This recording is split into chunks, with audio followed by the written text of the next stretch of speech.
খাতা হবা এলাইতের বাসায় আমার বাবা মাওলানা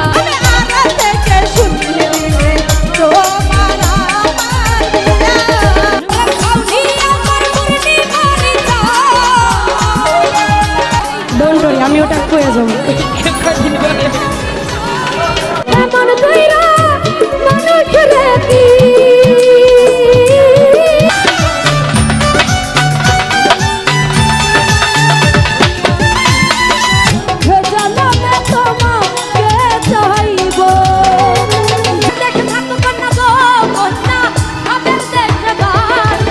লোকসঙ্গীতের বিরল প্রতিভা বাউল শিল্পী মুন্নি সরকার।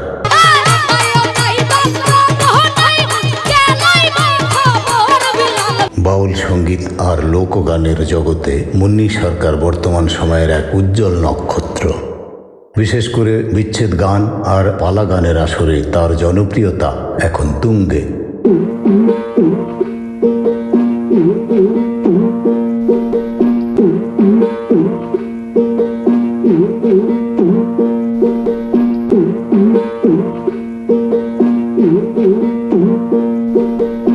আসসালামু আলাইকুম বন্ধুরা, আমি মুক্তার হোসেন মুক্তি আপনাদের সাথে আছি। আজ নিয়ে এসেছি এমন এক শিল্পীর গল্প যার গানে মিশে আছে বাংলার মাটির সোঁদা গন্ধ আর আত্মার হাহাকার। তিনি বর্তমান সময়ের অন্যতম জনপ্রিয় শিল্পী মুন্নি সরকার।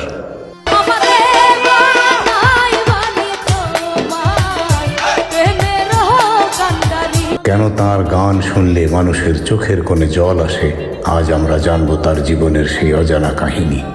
বাউল শিল্পী মুন্নি সরকার বর্তমান সময়ের একজন পরিচিত লোকসঙ্গীত ও বিচ্ছেদ গানের অত্যন্ত জনপ্রিয় কণ্ঠশিল্পী, যিনি মূলত দেশের বিভিন্ন প্রান্তের গ্রামীণ মেলা এবং মঞ্চে গান গেয়ে জনপ্রিয়তা অর্জন করেছেন। তার সম্পর্কে কিছু গুরুত্বপূর্ণ তথ্য যা ইন্টারনেটে পাওয়া গিয়েছে বন্ধুরা, তাই আপনাদের নিকট তুলে ধরলাম। হ্যাঁ বন্ধুরা, আমি বৃদ্ধ মানুষ, আমার বাংলা উচ্চারণে ভুল ত্রুটি ক্ষমা করে দেবেন। আমি একজন কণ্ঠশিল্পী এবং সঙ্গীত শিক্ষক এবং মহান মুক্তিযুদ্ধে ভারতে প্রশিক্ষণ নেয়া একজন মুক্তিযোদ্ধা।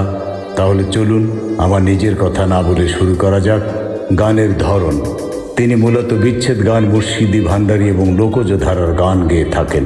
বর্তমানে ইউটিউবে তার গাওয়া ডিজে রিমিক্সড বাউল গানগুলো, যেমন ডিজে মুন্নি সরকার, বেশ চর্চিত এবং জনপ্রিয়।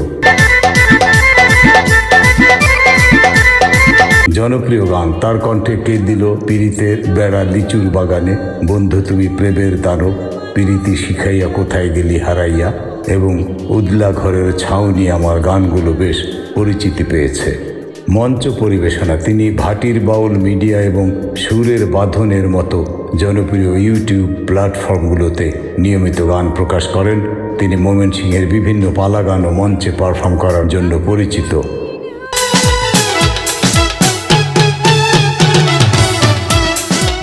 অনেক সময় মঞ্চে অন্যান্য বাউল শিল্পীদের সাথে তার হাস্যরসাত্মক তর্ক বিতর্ক বা গান পালার ভিডিওগুলো অনলাইনে ভাইরাল হয়েছে।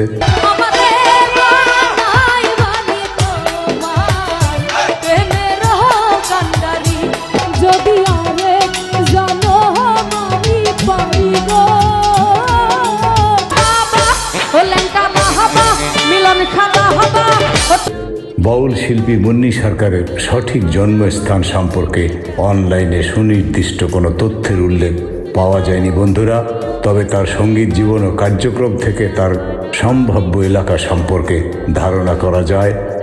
ময়মনসিংহ অঞ্চল: শিল্পী মুন্নি সরকার মূলত ময়মনসিংহ অঞ্চলের বিভিন্ন পালা গান এবং মঞ্চে পারফর্ম করার জন্য বেশি পরিচিত। তার গাওয়া বিচ্ছেদ গানগুলো ওই অঞ্চলে অত্যন্ত জনপ্রিয়। নেত্রকোনা ও পার্শ্ববর্তী এলাকা: যেহেতু তিনি বাউল ও বিচ্ছেদ ধারার গান করেন এবং এই গানের মূল কেন্দ্রগুলো নেত্রকোনা ও ময়মনসিংহ সংলগ্ন এলাকায়, তাই অনেকেই তাঁকে এই অঞ্চলের শিল্পী হিসেবে গণ্য করেন। ইউটিউব প্ল্যাটফর্ম: তার গানগুলো সাধারণত ভাটির বাউল মিডিয়া এবং সুরের বাঁধনের মতো চ্যানেলে প্রকাশিত হয়, যা মূলত হাওর ও ভাটি অঞ্চলের শিল্পীদের গান প্রচার করে থাকে। উল্লেখ্য যে ইন্টারনেটে তার ব্যক্তিগত জীবন বা জন্ম নিয়ে বিস্তারিত কোনো সাক্ষাৎকার বা নিবন্ধ পাওয়া যায়নি বন্ধুরা। সাধারণত বাউল শিল্পীরা তাদের জন্মস্থান বা ব্যক্তিগত পরিচয় গানের মঞ্চেই সংক্ষেপে প্রকাশ করে থাকেন। ডোন্ট ওরি, আমি ওটা কয়ে যাবো কয়দিন পরে। শৈশব ও সঙ্গীতের হাতে খড়ি। মুন্নি সরকারের জন্ম এবং বেড়ে ওঠা বাংলাদেশের এক সঙ্গীত ঘেঁষা পরিবারে। খুব ছোটবেলা থেকেই সুরের প্রতি তাঁর ছিল এক অদম্য টান। প্রাতিষ্ঠানিক শিক্ষার চেয়েও মাটির গান আর মরবী সাধকদের বাণীর প্রতি তার আগ্রহ ছিল বেশি। তিনি মনে করেন গান শুধু বিনোদন নয়, গান হলো এক ধরনের সাধনা। পালা গান ও বিচ্ছেদ গানের রানী।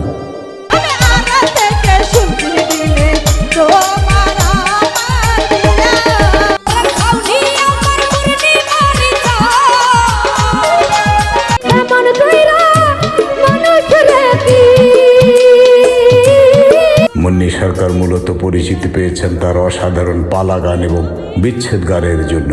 বিশেষ করে বড় বড় মঞ্চে যখন তিনি বিরহ আর স্রষ্টার প্রতি সমর্পণের গানগুলো ধরেন, তখন হাজার হাজার শ্রোতা মন্ত্রমুগ্ধ হয়ে পিনপতন নীরবতায় তার গান শোনেন। তার কণ্ঠের গভীরতা এবং গায়কী তাকে অন্য সবার থেকে আলাদা করে দিয়েছে। ডিজিটাল মাধ্যমে জনপ্রিয়তা। আজকের ডিজিটাল যুগে মুন্নি সরকার এক বিশাল নাম। ইউটিউব এবং সোশ্যাল মিডিয়ায় তার গানগুলো লক্ষ লক্ষ বার দেখেছে দর্শকরা। বিশেষ করে তার গাওয়া মারফতি ও মুর্শিদি গানগুলো যুব সমাজের কাছেও বেশ জনপ্রিয়তা পেয়েছে।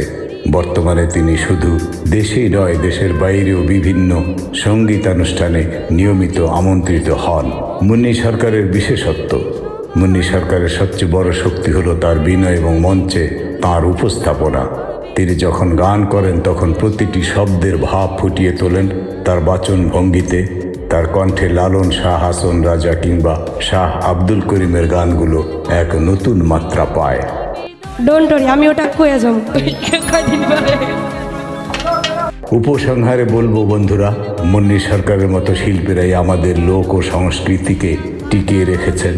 একজন মুক্তিযোদ্ধা হিসেবে, একজন কণ্ঠশিল্পী হিসেবে এবং সঙ্গীত শিক্ষক হিসেবে আমি মনে করি এই নতুন প্রজন্মের শিল্পীদের আমাদের আগলে রাখা উচিত। মুন্নি সরকারের কোন গানটি আপনার সবচেয়ে পছন্দের কমেন্টে আমাকে অবশ্যই জানাবেন।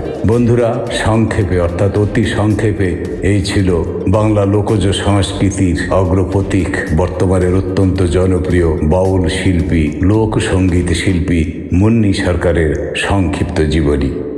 ধন্যবাদ। আসসালামু আলাইকুম ওয়া রাহমাতুল্লাহি ওয়া বারাকাতুহু এবং সবাইকে জানাই ঈদ মোবারক।